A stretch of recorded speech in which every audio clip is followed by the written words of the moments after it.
Bird's Eye View. Welcome back to Bird's Eye View. Guess maybe I should take off our fancy new masks and you can hear me a little bit better. Welcome back to Bird's Eye View.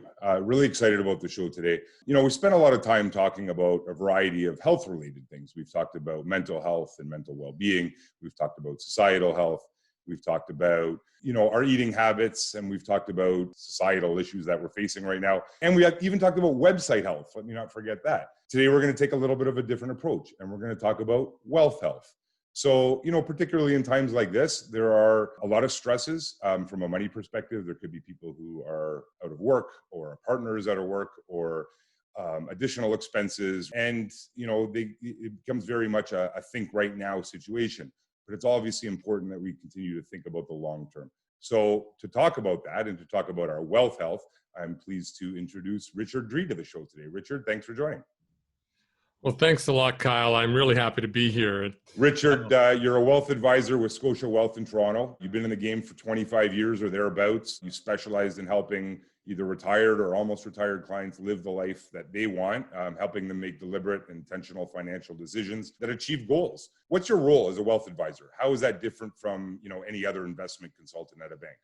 That's a good question, because I think there's a misunderstanding of what a wealth advisor does. A wealth advisor is a person that is trained to look at the entire wealth picture, not just the investing of their portfolio. And so when you think of a wealth advisor, you automatically think, oh, he or she will help me invest my money.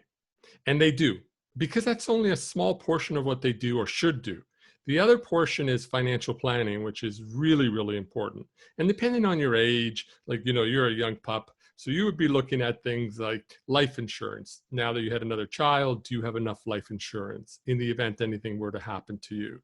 So a good financial planner, wealth advisor would run a bunch of scenarios and they would say, well, can your family maintain the lifestyle that they have today if anything were to happen to you? At your age, Kyle, there's a stronger probability or a higher probability that you will become disabled than actually pass away. But a disability is just as bad from a financial point of view. Right. So we look at that. The earlier you start for retirement, obviously the easier it gets. So we do projections. We say, well, if Kyle is, say, 40 and he wants to retire at the age of 60, well, okay, how much money should we put aside in order to hit that particular target? And we do mathematical calculations to determine what that number is. And then we bring you back a year from now and see if you're still on target. The market, as it did in March, it fell, so it may have affected your long-term plan. So we'd have to make sure that that's still applicable.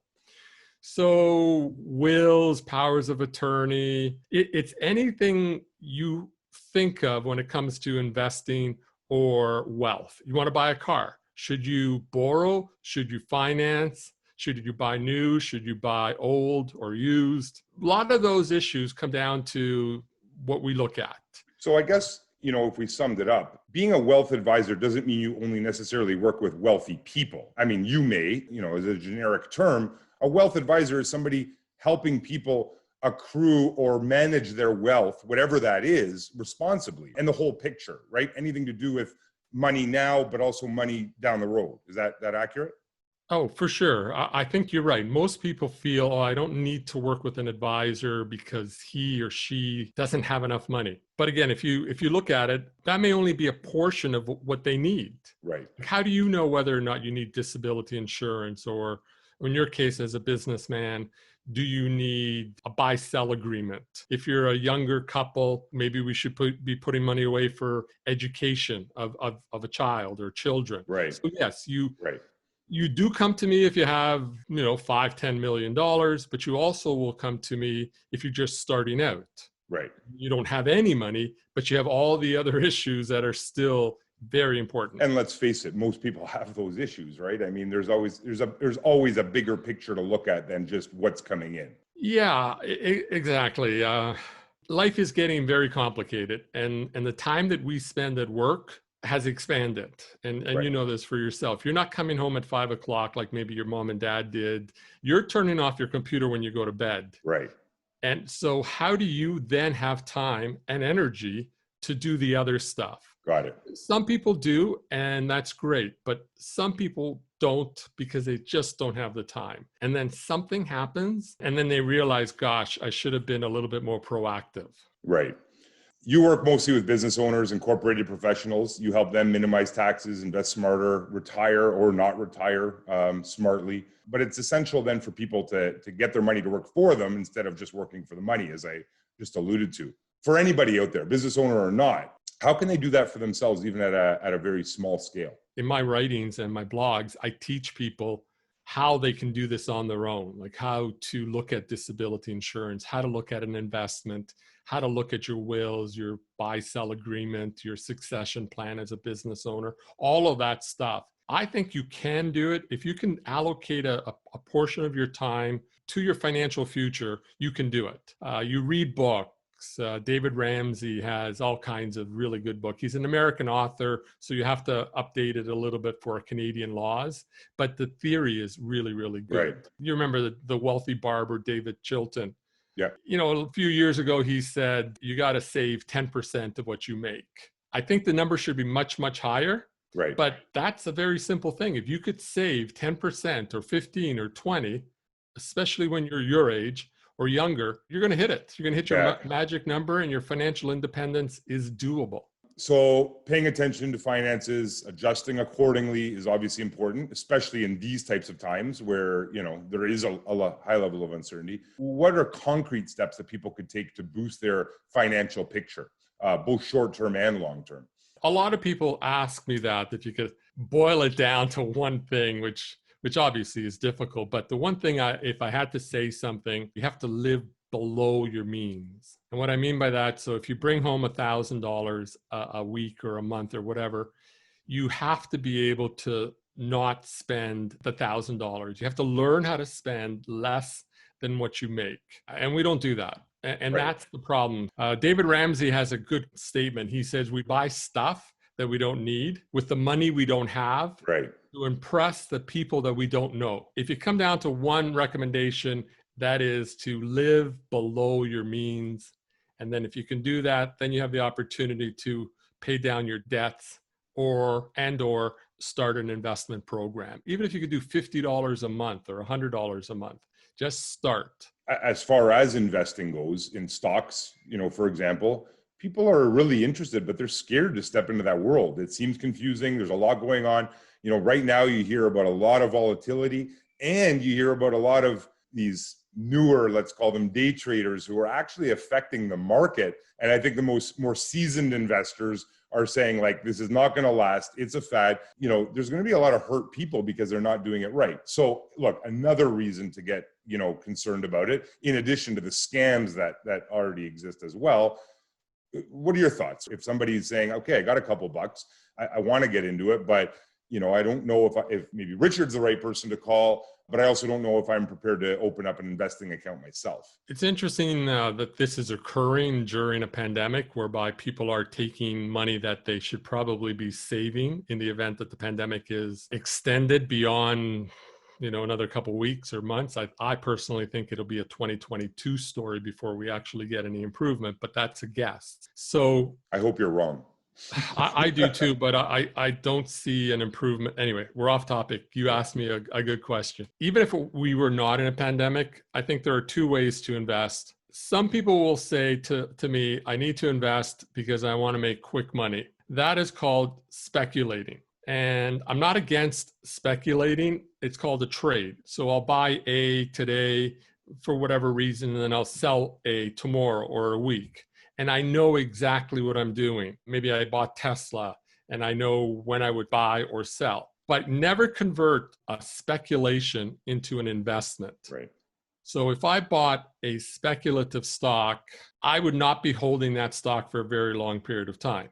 So my recommendation for clients or for new investors is forget the speculation. You got to remember, you got to be humble. How do you think that you could outsmart the smartest and the richest people in the world when you want to speculate? To think that you could outperform people that spend fortunes of money, fortunes of time, and they've got the smartest people on earth coming up with programs, you can't, not consistently. Right. Where you do have a chance, though, is where you invest long term, and you're not speculating, you're investing. Buy companies that are going to last forever.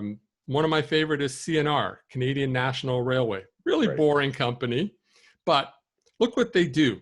They ship goods from East Coast to the West Coast and vice versa. Then they ship from Canada to the US and up and down. Right. Now, until we get a different way of shipping goods, maybe by drone one day, that is going to be the main way we get stuff from one city to another. Yeah. So the 2 or 3 railway, well, we only have 2 in Canada that are big enough to be called a railway, Canadian Pacific and Canadian Rail. You buy those companies, you put them in your portfolio, that is a long-term investment. Right. You will not lose. Very similar, I guess, to even like the Canadian banks that you and I have spoken about before, right? Where, I mean, they're not the sexiest of investments, but you know that, you know, long-term particularly, they're healthy, they're stable, they've got, you know, everything that you want in that long-term type investment, right? Yeah, I totally agree with that too. Like our bank was incorporated, I think, in the 1850s or so. It might even be in the 1840s. So we have seen this type of market. Okay, maybe not a pandemic per se, but there were 2 wars and all kinds of other things that they've lived through. They'll weather the storm. Right. They may go down, and they have, but they'll weather the storm better than most. That's an investment. Yeah. And you had even told me once upon a time, because I think a lot of people in Toronto as well, we get caught up in buying properties in a lot of cases. But if you were to buy a property in year X, by the time year Y came along, if you would put that same money into a Canadian bank, you actually would have outperformed the value gained in real estate. Yeah, I don't understand how people buy real estate with like all these new condos that are going up. But if you do your numbers, you'll realize that even if you put 25% down, it doesn't carry.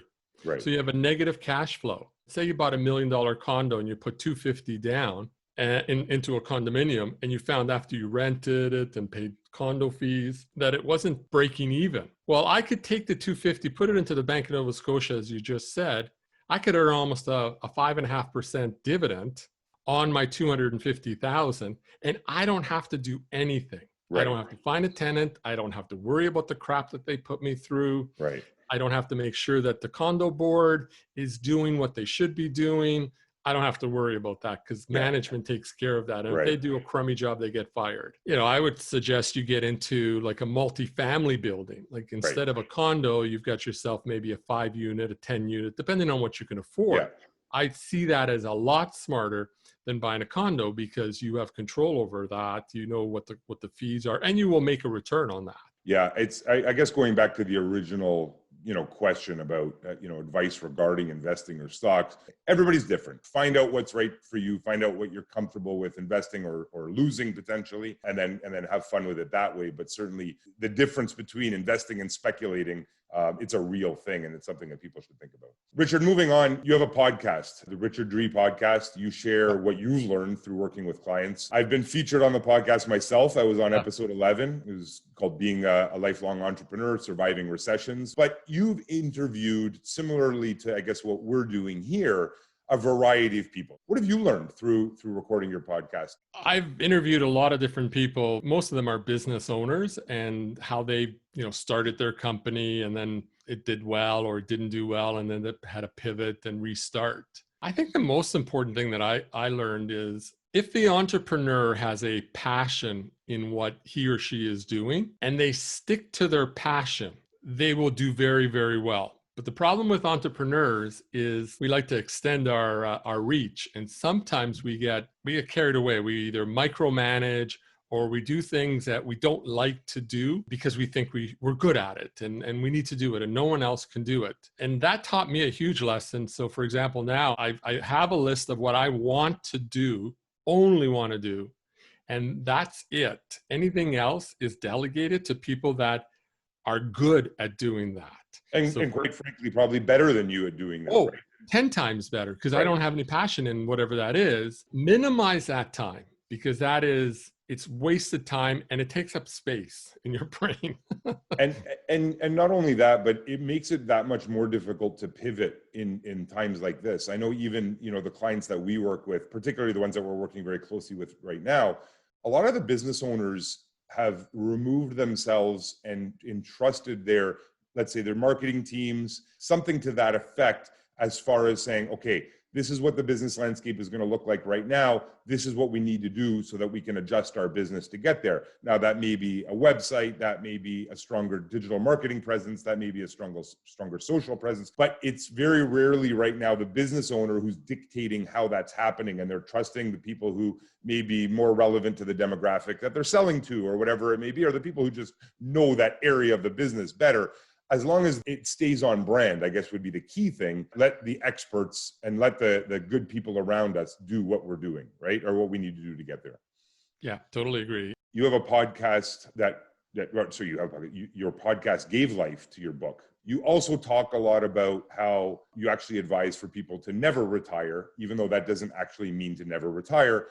And the thesis beyond that is very much that wealth means different things to different people. And so therefore retiring means different things to different people. But without me dictating what your thesis is, what is the thesis of your book? And then, is there any helpful takeaways for our viewers or potential readers? Yeah, for sure. That book that you just mentioned, and it's called Live Well, Stay Rich, Never Retire. And I'll focus in on the never retire component because you mentioned that.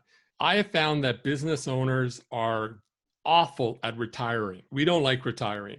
We like what we do. Otherwise, we wouldn't be in the entrepreneurial position that we were in.